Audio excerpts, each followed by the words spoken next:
ഇന്നത്തെ ഈ ഒരു വീഡിയോ നമ്മൾ ചെയ്യുന്നത് ഒരു പവർ സപ്ലൈ ഇൻട്രൊഡ്യൂസ് ചെയ്യുന്നതിന് വേണ്ടിയിട്ടാണ്.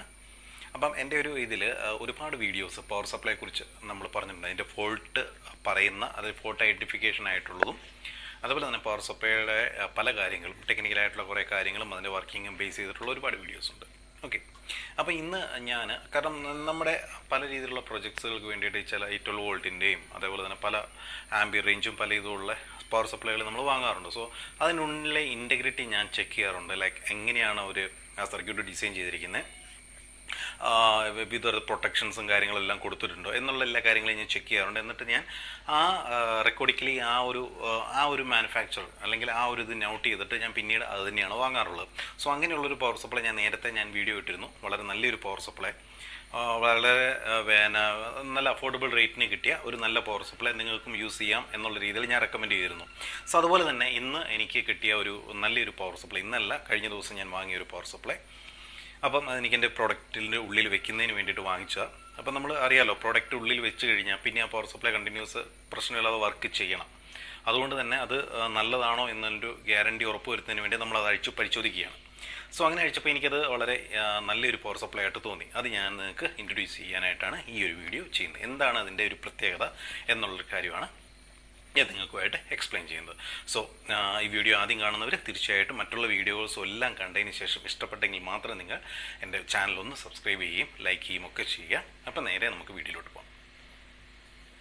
ആദ്യം തന്നെ നമുക്ക് വളരെ ലോക്കലായിട്ടുണ്ടായിരുന്ന ഒരു സപ്ലൈ ഞാൻ പണ്ട് വാങ്ങിച്ചതാണ്.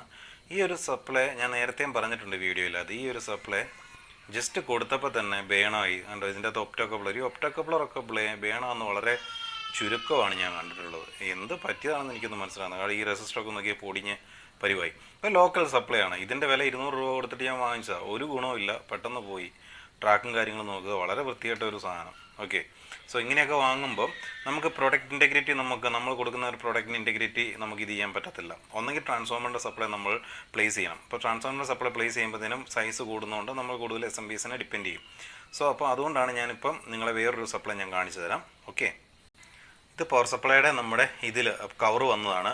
എനിക്ക് വളരെ ഇഷ്ടപ്പെട്ടു. നമ്മുടെ കവർ പ്ലാസ്റ്റിക് നല്ല എന്താ പറയുന്ന നല്ലൊരു കവറിങ്ങോട് കൂടി വന്ന് ഇതിൻ്റെ അകത്ത് ഒറിജിനൽ എന്ന് എഴുതിയിട്ടുണ്ട്. ഞാൻ ഓർത്ത് ഒറിജിനൽ ചുമ്മാ എഴുതിയിരിക്കുന്നതാണ്, പക്ഷേ അല്ല, ഒരു ബാർകോഡ് കൊടുത്തിട്ടുണ്ട്. ഈ ബാർകോഡ് സ്കാൻ ചെയ്തപ്പോൾ ഒറിജിനൽ സ്പെയർ പാർട്സ് എന്ന് നമുക്ക് മാർക്ക് ചെയ്ത് വരുന്നുണ്ടായിരുന്നു. സ്ക്രീൻഷോട്ട് ഞാൻ കാണിച്ചു തരാം. അതിന് അത്യാവശ്യമുള്ള റീസൈക്കിൾ ചെയ്യണം, റീസൈക്കിൾഡബിൾ ആണെന്ന് എഴുതിയിട്ടുണ്ട്. പിന്നെ ഗ്രീൻ എൻവയോൺമെൻറ്റ് എന്നൊക്കെ പറഞ്ഞിട്ടുള്ള സിമ്പിളും കാര്യങ്ങളൊക്കെ കൊടുത്തു. നമ്മൾ ഇത് കൊടുത്തിരിക്കുകയാണ്. ഇങ്ങനെ ഒരു പാക്കിങ്ങിലാണ് സംഭവം വരുന്നത്. ഇതാണ് നമ്മൾ പറഞ്ഞ സപ്ലൈ. ഓക്കെ, പ്ലാസ്റ്റിക്കിൽ തന്നെ നല്ല ക്വാളിറ്റിയാണ്. ഇതിന് നല്ല ക്വാളിറ്റി പ്ലാസ്റ്റിക്കിൽ ബിൽഡ് ചെയ്തിട്ടുണ്ട്. ഇൻഡിക്കേഷൻ ലൈറ്റ് ഉണ്ട്. ഇതിനുള്ളിലെ കാര്യങ്ങൾ നമുക്കിനി നോക്കാം. ഓക്കെ, ഉള്ളിലെ കാര്യങ്ങൾ നമ്മൾ നോക്കുമ്പോൾ സാധാരണ ഒരു സപ്ലൈയിൽ ഒരു NDC, അതായത് ഇവിടെ ഒരു NDC തെർമിസ്റ്റർ കാണാം. ഇതിനെ ഓവർ കറണ്ട് പ്രൊട്ടക്ഷന് വേണ്ടിയിട്ടാണ് ഇൻബിൽറ്റ് കൊടുക്കുന്നത്. ഇൻപുട്ടിൽ വേണ്ട സാധനങ്ങൾ ആണ് നോർമൽ ഒരു നല്ല സ്വിച്ച് മോഡ് പവർ സപ്ലൈ കാണേണ്ട സാധനങ്ങളാണ്. ഒരു തെർമിസ്റ്റർ എലമെൻ്റ് ഉണ്ടാവണം, ഒരു പവർ ഫാക്ടർ കറക്റ്റിംഗ് കപ്പാസിറ്റർ ഉണ്ടാവണം, ഒരു ലൈൻ ഇൻഡക്ടർ ഉണ്ടാവണം, റെസൊണൻറ്റ് ടാങ്ക് സർക്യൂട്ടിന് വേണ്ടിയിട്ടുള്ള ലൈൻ ഇൻഡക്ടർ ഉണ്ടാവണം. അതിനുശേഷമായിരിക്കും നമ്മളെ ഡയോഡുകൾ ബ്രിഡ്ജ് സർക്യൂട്ടിൽ വരേണ്ടത്. സോ അതേപോലെ തന്നെയാണ് ഇതിൻ്റെ അകത്ത് വന്നിരിക്കുന്നത്. ഒരു കറണ്ട് ലിമിറ്റിംഗ് റെസിസ്റ്റർ, ഒരു NDC തെർമിസ്റ്റർ. ഈ തെർമിസ്റ്റർ ഇതെങ്ങനെയാണ് വർക്ക് ചെയ്യുന്നതെന്ന് വെച്ച് കഴിഞ്ഞാൽ ഇതിലൂടെ നോർമലായിട്ട് കറണ്ട് ഇങ്ങനെ ഫ്ലോ ചെയ്യും. ഇത് ഓവർ കറണ്ട് അടിച്ച് കഴിയുമ്പോൾ ഇത് ഹീറ്റാവും. ഈ എലമെൻ്റ് അങ്ങ് ഹീറ്റായിട്ട് ഇതിലൂടെ കറണ്ട് കുറയാൻ തുടങ്ങും. കറണ്ട് കുറയുമ്പോൾ എന്ത് ചെയ്യും? ഈ നമ്മുടെ സാധനങ്ങൾ പ്രൊട്ടക്റ്റ് ആവും. സോ അതാണ് ഇതിൻ്റെ ഒരു വർക്കിംഗ് പ്രിൻസിപ്പിൾ. ഓക്കെ, തെർമിസ്റ്ററിൻ്റെ ഒരു വർക്കിംഗ് പ്രിൻസിപ്പിൾ. അതിൻ്റെ അപ്പുറത്ത് ആ ബ്രൗൺ കളറിൽ കാണുന്നത് ശരിക്കും പറഞ്ഞാൽ ഒരു പവർ ഫാക്ടർ കറക്ഷൻ്റെ ഒരു കപ്പാസിറ്ററും തൊട്ടിപ്പുറത്ത് കാണുന്ന ഒരു കറണ്ട് ലിമിറ്റിംഗ് റെസിസ്റ്ററുമാണ്. അതിനപ്പുറം കാണുന്ന ഒരു സംഭവം കണ്ടോ, ഒരു ട്രാൻസ്ഫോമർ മാതിരി. അത് കാണുന്നത് ഒരു RFൻ്റെ സംഭവം, കോറും കാര്യങ്ങളും വെച്ചിട്ട് ഉള്ള ഒരു ലൈൻ ഇൻഡക്ടറാണ്. ന്യൂട്രലും ഫേസും അതിലൂടെയാണ് കടന്നു പോകുന്നത്. അത് റിസണൻറ്റ് ടാങ്ക് സർക്യൂട്ട് എന്ന് പറയും.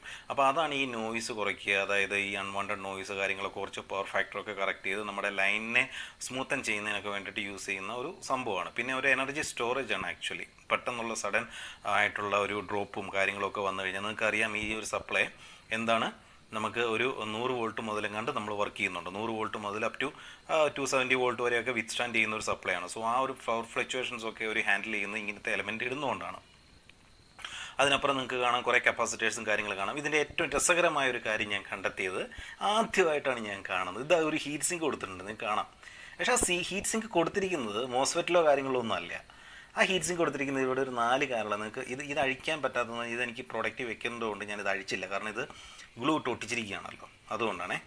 അല്ലെങ്കിൽ നിങ്ങൾക്ക് കാണാം ഈ ഹീറ്റ് സിങ്ക് കൊടുത്തിട്ടുണ്ട്, നിങ്ങൾക്ക് കാണാൻ പറ്റത്തില്ല. ഒരു 4-8 കാലുള്ള ഒരു PWM ICയുടെ മുകളിലാണ് ഈ ഹീറ്റ് സിങ്ക് കൊടുത്തിരിക്കുന്നത്. കാരണം ആ IC ശരിക്കും ശരിക്കും ഞാൻ മോസ്ഫെറ്റോ കാര്യങ്ങളോ നോക്കി, പക്ഷേ മോസ്ഫെറ്റിലല്ല ഈ സംഭവം കൊടുത്തിരിക്കുന്നത്.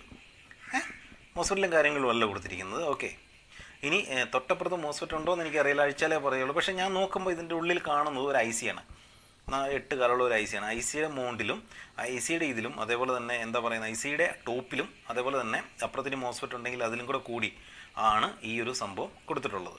ഏതാ ഈ ഹീറ്റ് സിങ്ക് കൊടുത്തിട്ടുള്ളത്. വളരെ നല്ലൊരു ഡിസൈനായിട്ട് തോന്നി. ഓക്കെ, അതിന് പ്രൊട്ടക്ഷൻ ആയിട്ടുള്ള കുറച്ച് കപ്പാസിറ്റേഴ്സും കാര്യങ്ങളും ഉണ്ട്. പിന്നെ ഈ പറഞ്ഞ പോലെ ഇപ്പുറത്തും ഔട്ട്പുട്ട് ഫിൽറ്ററിങ് കപ്പാസിറ്റർ ഉണ്ട്. നിങ്ങൾ ഇത് നോക്കുക, ഈ സ്വിച്ചിങ് ട്രാൻസ്ഫോമറിൻ്റെ ക്വാളിറ്റി തന്നെ നോക്കുക. നല്ല രീതിയിലുള്ള ഒരു റെഫറൻസ് ആയിട്ട് നല്ല ക്വാളിറ്റിയിൽ നമ്മൾ ചെയ്തിട്ടുണ്ട്. അതായത് ഇത് 2 ആംപിയറിൻ്റെ സപ്ലൈ ആണ്. Okay, correct. അതുപോലെ തന്നെ ഇതും ഒരു 2 ആംപിയറിൻ്റെ ആണ്. പക്ഷേ ഇതിൻ്റെ ഒരു ട്രാൻസ്ഫോമറൊക്കെ നോക്കുക, എത്ര മോശമാണ് ട്രാൻസ്ഫോമർ എന്ന് നോക്കുക. സോ അതേസമയം അത് നോക്കുക, എത്ര വളരെ നീറ്റ് ആൻഡ് പ്ലേസ്ഡ് ആയിട്ട് നല്ല കമ്പോണൻസ് വെച്ചിട്ട് യൂസ് ചെയ്തിരിക്കുന്ന നല്ലൊരു പവർ സപ്ലൈ ആയിട്ട് എനിക്കിത് തോന്നി. ഓക്കെ, സോ ഇതൊരു 190 റുപ്പീസേ ഇതിനുള്ളൂ. Made in തായ്വാനാണ്. 190 റുപ്പീസേ ഉള്ളൂ, മെയ്ഡ് ഇൻ തായ്വാനാണ്. അത് മാത്രമല്ല, സാധാരണ ലോക്കൽ വരുമ്പോൾ ഒരു സ്റ്റാൻഡേർഡ്, അതായത് ഒന്നും കാണത്തില്ല, ഏത് സ്റ്റാൻഡേർഡിലാണ് ചെക്ക് ചെയ്യുന്നത് ഒന്നും കാണത്തില്ല. EC 45917 international electro technical commission IEC എന്നുള്ള 45917 എന്നുള്ള ആ ഒരു ഇതിൽ വന്നതാണ്. ഇതിൻ്റെ അകത്ത് ഈ സ്ക്വയർ കണ്ടോ, ഞാൻ പല വീഡിയോസിലും പറഞ്ഞിട്ടുണ്ട്. ഈ 2 സ്ക്വയർ നിങ്ങൾക്ക് അറിയാമല്ലെങ്കിൽ ഞാൻ ഒന്നും കൂടെ പറയാം. ഈ 2 സ്ക്വയർ എന്ന് പറഞ്ഞാൽ ഇതിന് പ്രത്യേകം നിങ്ങൾക്ക് നോക്കി അറിയാം, ഇതിന് എർത്തിങ് കൊടുത്തിട്ടില്ല. സാധാരണ സപ്ലൈയിൽ ഒന്നും തന്നെ എർത്തിങ് കൊടുക്കാറില്ല. ഇത് എർത്തിങ് വേണ്ട, ഇൻബിൽട്ടായിട്ട് എർത്ത് വേണ്ടാത്ത ഒരു സപ്ലൈ എന്നാണ് ഈ 2 സ്ക്വയർ കൊടുത്തിരിക്കുന്നതിൻ്റെ അർത്ഥം. മനസ്സിലാവുന്നുണ്ടോ? അതേപോലെ തന്നെ ഡിസ്പോസിബിൾ എന്താ പറയുന്നത്, അങ്ങനെയുള്ള സിമ്പിൾസും കാര്യങ്ങളും കൊടുത്തിട്ടുണ്ട്. ഓക്കെ, ഇങ്ങനെയുള്ള കാര്യങ്ങളിതും കൊടുത്തിട്ടുണ്ട്. മെയ്ഡ് ഇൻ തായ്വാൻ ആണ് സാധനം. അത്യാവശ്യം ഈ പ്ലാസ്റ്റിക് കണ്ടാൽ തന്നെ നിങ്ങൾക്കറിയാം, ലോക്കൽ പ്ലാസ്റ്റിക്കോ കാര്യങ്ങളൊന്നും അല്ല, നല്ല സ്ട്രെങ്ത് ആയിട്ടുള്ള നല്ല മെറ്റീരിയൽ വെച്ചിട്ടുള്ള സംഭവമാണ്. വളരെ നല്ല രീതിയിലുള്ള പവർ സപ്ലൈ എനിക്ക് വളരെ ഇഷ്ടപ്പെട്ടു. 190 രൂപയ്ക്ക് നിങ്ങളൊന്ന് ആലോചിച്ച് നോക്കുക, ഇത്ര നല്ല ബിൽഡ് ക്വാളിറ്റി ഉള്ള ഒരു നല്ലൊരു സാധനം. നല്ലതല്ലേ? ഓക്കെ, ഇത്രയേ ഉള്ളൂ ഇന്നത്തെ വീഡിയോ. Thank you.